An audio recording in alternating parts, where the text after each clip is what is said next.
So this is so random. It's like what? How many days after Christmas? 2. 2 days after Christmas, and we are at our family's house. And my family, which is full of a lot of girls, we're talking at my grandma's house, and everybody was talking about what kind of man they wanted. So I think I'm like me and my older sister are married, but other than that, everybody else, all the people, millennials, are young and not married in my family. So John overheard this conversation, and I figured what better... Oh, Ella about to bark. No. What better person to give the advice of a man than the man? So how do we find a man? Well, technically, you don't find a man finds you. And I think a lot of ladies may be mistaken because in this generation, women often try to become this pursuer. How do I catch a man? How do I get a man? Well, biblically, but also practically, the man really does find you. So the best thing that a woman can do is to position herself and really work on herself until the right man finds her. In the conversation Victoria talking about, they were like, "Oh, where do I go?" And I'm like, "Where are you going?" And they were saying, like, who's going to, like the club, or what did they say? Yeah, they said stuff like that, like any place a young adult that's single would think to find a relationship, and they just wasn't happening. And I asked, I was like, "What kind of guy do you want?" And they were saying, the not cliche, but a good, strong character guy. But a good character guy, established, mature, fun, spontaneous, all of these different great characteristics that ladies like or ladies want. I get that.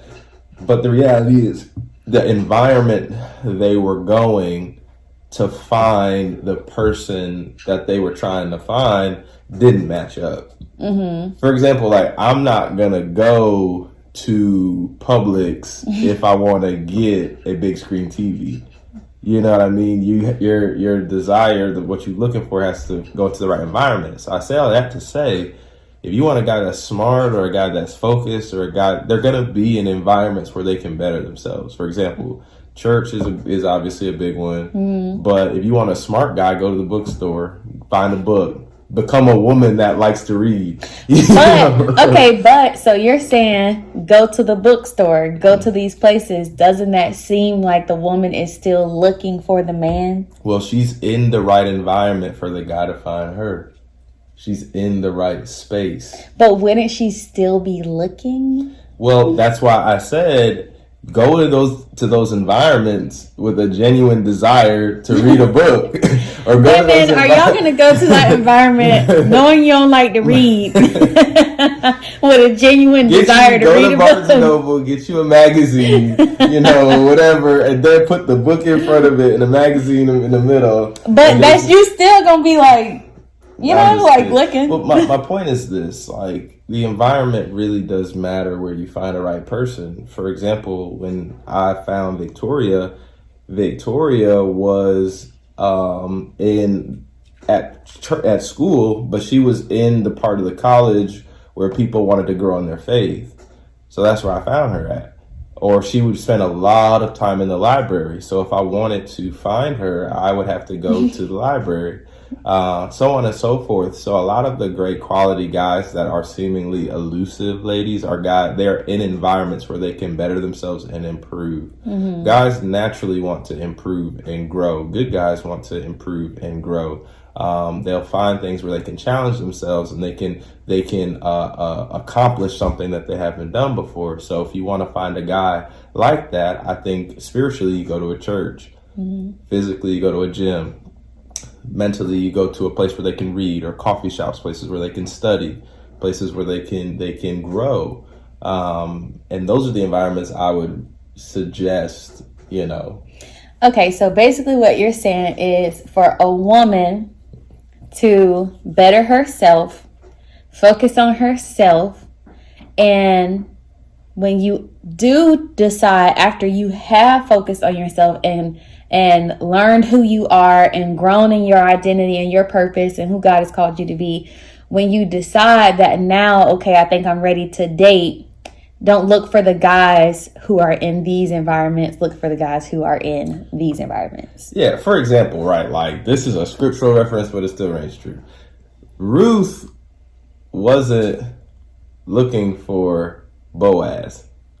Mm-hmm. Ruth was in the environment of Boaz's. She was actually in his field. She was in his environment. Mm-hmm. And when she was in his environment, Boaz found her. But the reason how Ruth got in that environment because she already decided what she was doing with her life. Ruth was in Boaz's environment because she had a need. Yeah. She had a need. She needed food.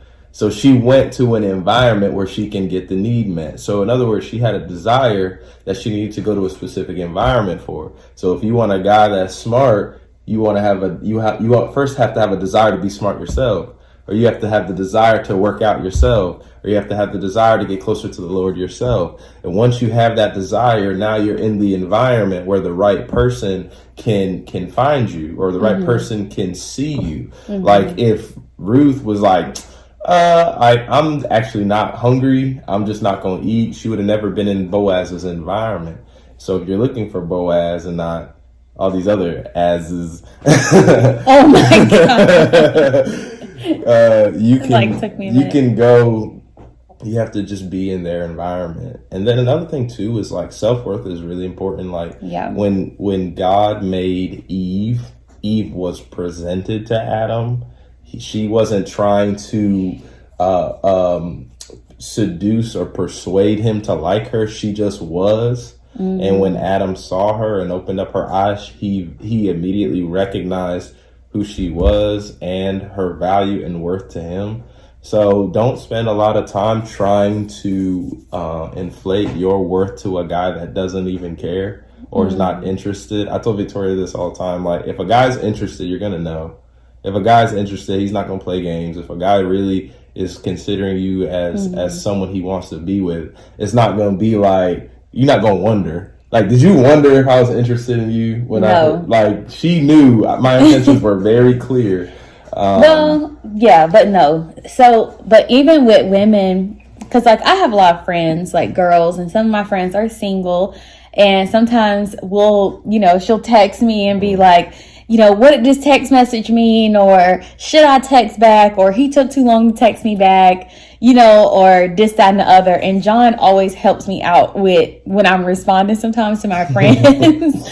So I'm like, hey, girl, what do I say? I know, I'm like, John, so like, he took like a real long time to text her back, but he was posting mm-hmm. on all these platforms and just different things like that. And just not being the guy who he was with her that he was out in the world. And so John, he'll just say, just drop him. He's not interested. Just drop him. I would say too, like, if there's a guy that's in your family, whether it's a dad or a granddad or a brother or a cousin that you respect and that has your best interest in mind, like, include them if you're considering somebody. Like, mm-hmm. ask them their opinion, ask them the thoughts, and trust what they say. For example, one of the wisest things Victoria, I thought, did when we were dating is I wanted to make it official, but she was like, I'm not gonna make it official until you meet my dad. And I was like, man, I could really respect that. Like, so after I met her dad and talked with her dad, she talked with her dad and was like, what do you think? And she, I checked the boxes, obviously. And y'all, let me tell you, I did not even kiss John until he met my dad. It was everything was like, you got to meet my dad, because I knew that my dad loved me and he cared about me.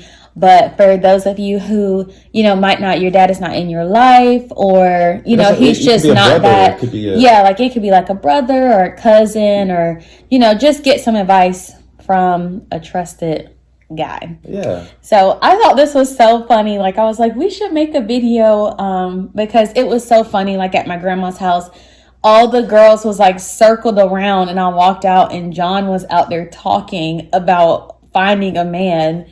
And they were so interested. They were talking about what does it mean to be equally yoked, unequally yoked, and all those different things. So I just thought that we would have the brother man come and give us some advice.